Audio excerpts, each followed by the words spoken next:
반가. 안녕하세요. 박용덕입니다. 한 장으로 정리 끝. 공인중개사법 핵심 비교 정리 23번입니다.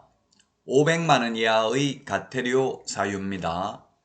첫 번째, 확인 설명하지 않거나 근거 자료 제시하지 않는 경우입니다. 개업공개사의 경우 500만원 이하의 과태료고요. 소속 공인중개사의 경우에는 확인 설명할 의무는 없습니다. 그런데 소속 공인중개사가 설명을 안 해도 되는데 할 수는 있습니다. 설명하면서 잘못 설명하거나 또는 근거 자료를 제시하지 않는 경우 자격정지입니다. 그러나 개업공개사의 경우는 500만원 이하의 과태료 대상이 되겠습니다.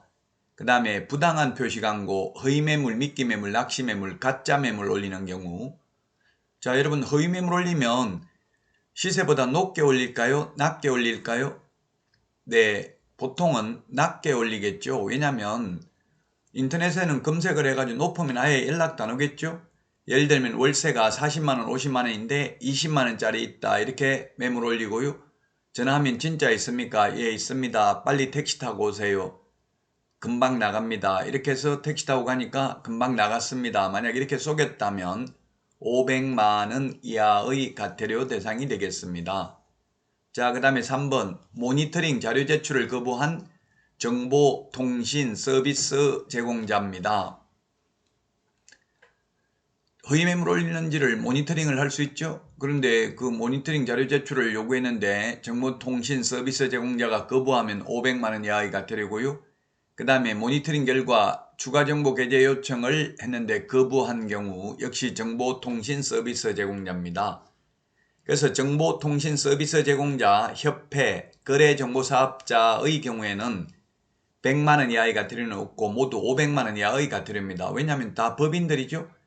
개인 개업공개사는 100만원 이하의 과태료, 협회, 거래정보사업자, 정보통신 서비스 제공자는 원래 500만원 이하의 과태료로 법을 만들었습니다. 그런데 개인인 경우에도 이제 최근에 개정된 부분은 500만원 이하의 과태료로 바뀌었죠. 왜냐하면 화폐 가치가 떨어졌기 때문에 그렇죠.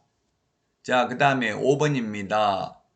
협회에 대해서 국토부 장관이 개선명령을 했습니다. 공제사업 개선명령을 했는데 따르지 아니한 경우입니다. 그 다음에 운영규정을 위반한 거래정보사업자입니다. 그래서 거래정보사업자, 협회, 정보통신 서비스 제공자에 대한 과태료는 500만원 이하의 과태료밖에 없습니다. 100만원 이하의 과태료는 없습니다. 그 다음에 7번에 임원에 대한 해임 징계 요구를 했는데 따르지 아니한 경우입니다. 국토부 장관이 하죠. 500만원 이하의 과태료고 1번부터 4번까지는 개별 기준이 500만원입니다. 500만원. 대통령령에 보면 개별 기준이 있죠. 이런 개별 기준을 정한 이유는 뭐냐 하면 공무원의 재량권의 남용 일탈을 방지하기 위한 조치입니다.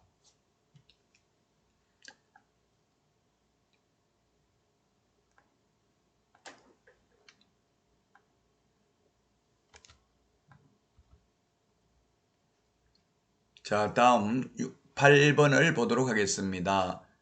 공제사업 운용실적 공시 의무를 위반한 경우입니다. 공제사업 운용실적 공시는 매 회계연도 종료 후 3개월 이내에 일간신문 또는 협회보에 공시하고 협회 인터넷 홈페이지에 게시해야 됩니다. 이를 위반한 경우 500만원 이하의 과태료고요.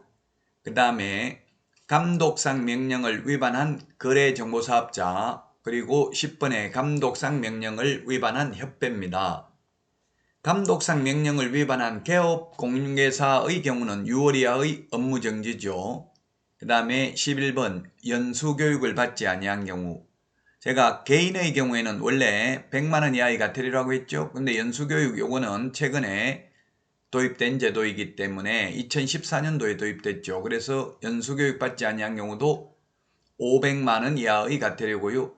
확인 설명하지 않거나 근거자료 제시하지 않는 경우도 옛날에 업무정지였습니다. 그러다가 2014년도에 500만원 이하의 과태료로 바뀌었습니다. 그 외에 나머지 개업공개사 개인에게는 다 100만원 이하의 과태료죠. 그래서 확부모, 추, 개운, 해, 공, 명령, 교 이렇게 암기하도록 하겠습니다. 자, 그리고 공인중개사법 외에 부동산 거래 신고 등에 관한 법률에 500만 원 이하의 과태료가 있는데요. 부동산 거래 신고를 30일 이내 계약일로부터 하지 아니한 경우, 그 다음에 해제 등이 확정된 날로부터 해제 신고를 하지 아니한 경우 30일 이내 500만 원 이하의 과태료고요. 그 다음에 부동산 거래 신고를 거짓으로 하도록 요구한 자, 그 다음에 거짓 신고를 조장한 자, 방조한 자, 그리고 거래 대금 지급 증명 자료 외의 자료를 제출하지 않는 경우에는 500만 원 이하의 과태료입니다. 거래 대금 지급 증명 자료를 제출하지 않는 경우는 3천만 원 이하의 과태료 대상이 되겠죠. 우리 시험에는 이게 2문제 정도 출제가 됩니다. 2문제 정도. 행정벌에서 2문제, 그 다음에 행정처분에서 2문제에서 4문제 정도 출제되기 때문에 고득점을 하려면 꼭 숙지해야 되는 내용입니다. 자, 관련 문제 보도록 하겠습니다. 다음 중 공인중개사 법령상 과태료 부과할 경우 과태료 부과 기준에서 정하는 과태료 금액이 가장 큰 경우입니다. 30회 기출문제인데요. 자, 1번 공제 업무의 개선 명령을 이행하지 아니한 경우 요건 500만 원 이하의 과태료고요. 개별 기준은 대통령령에 400만 원입니다. 그래서 1번이 정답이 되겠습니다. 2번 휴업한 중개업의 재개신고를 하지 아니한 경우, 그 다음에 사무소 이전 재개신고는 미리 해야 되죠. 미리 해야 되고, 개인개업공개사에 대해서는 전부 다 100만 원 이하의 과태료고요. 500만 원 이하의 과태료는 개인의 경우에는 확인 설명하지 않거나 근거자료 제시하지 않는 경우, 연수교육받지 않는 경우만 500만 원 이하의 과태료, 최근에 개정된 것만 500만 원 이하의 과태료고 나머지는 모두 100만 원 이하의 과태료라고 했죠. 2번 휴업한 중개업의 재개신고, 미리 재개신고해야 되죠. 그 다음에 사무소 이전 신고 3번은 옮기고 나서 10일 이내 사후에 이전 후의 등록관청에 신고를 해야 됩니다. 이전 신고를 받은 등록관청이 처리해야 되는 기간은 7일 이내에 처리를 해야 됩니다. 자, 그 다음에 등록증 개시 의무 위반한 경우에 게시해야 되는 거 등수, 사보자, 사업자 등록증도 게시해야 되죠. 등록증 원본 게시해야 되고요. 자격증도 원본 게시해야 됩니다.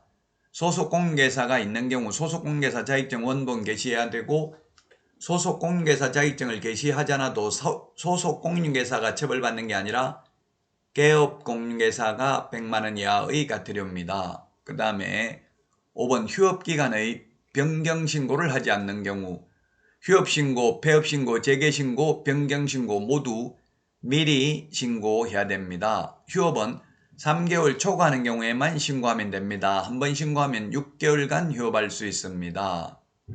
휴업기간 변경신고하지 않는 경우도 모두 100만 원 이하의 과태료입니다. 2번부터 5번은 모두 100만 원 이하의 과태료입니다. 2번 개별 기준은 20만 원 이런 거 있는데 이것까지 몰라도 다 풀 수 있죠. 나머지는 30만 원이죠. 3번, 4번은 30만 원이고 5번은 개별 기준 20만 원입니다. 어쨌든 2번부터 5번은 100만 원 이하의 과태료고 1번은 500만 원 이하의 과태료니까 1번이 답이라는 것은 명백하게 알 수 있습니다. 자, 이번 시간 여기까지 하고요. 다음 시간에 찾아뵙겠습니다. 구독, 좋아요, 알림 설정 해주시면 감사하겠습니다. 다음 주에 뵙겠습니다. 안녕.